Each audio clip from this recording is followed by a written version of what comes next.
648, glad you're with us. Hunter, we are still dealing with that smoke overhead. Any relief in sight from that? Not really. It's unfortunate because we've dealt with this all week long. Yeah.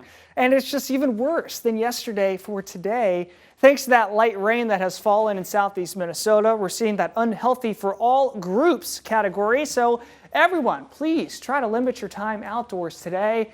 In North Iowa, it's slightly better, mainly thanks to how much heavy rain has fallen over the past 12 hours. All that smoke has been able to stick on the surface and not rise back up. But still, we've had around 4 to even 5 inches of rain that has fallen in Mason City. That is radar estimated amounts right now. We'll get those confirmed amounts later on. But the Winnebago River has spiked, so it's going to be nearing that minor flood stage later on this morning and today. So some city parks in Mason City may become flooded. We'll eye that very closely. At least for right now, we are still seeing some light rain. It is 63 degrees, and it's not really the best day to be outside.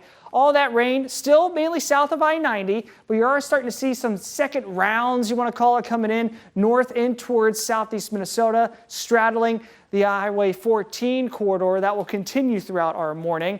It's all thanks to these storms riding north of this stationary boundary that is located in central Iowa right now. That will start to move back to the north later on, so that it'll take our temperatures from the upper 50s to low 60s currently, and we'll climb them into the 80s in North Iowa later on today, south of the boundary. North of it, into the 70s for high temperatures. Still, we'll have plenty of warmth, plenty of moisture to work with today once the sunshine comes out, so we do have a level 1 out of 5 risk in place for everyone.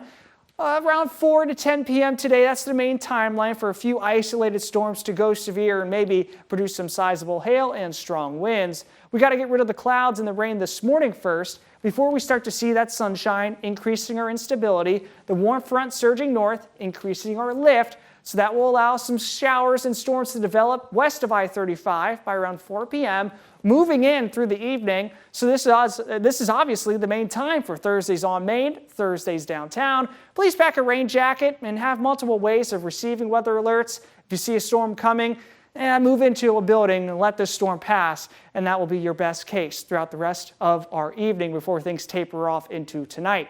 Main threats, 60-mile-per-hour winds, quarter-size hail today. Some basic threats there, but still something to look out for. Rainfall amounts could be exceeding another inch in some spots, depending on where each of these isolated cells depend and will move over. At least for the next 10 days, the rain continues. Tomorrow, even for Flag Day, we dry out somewhat for Father's Day, but more chances for rain and storms continue through next week. Highs right around that 80-degree mark.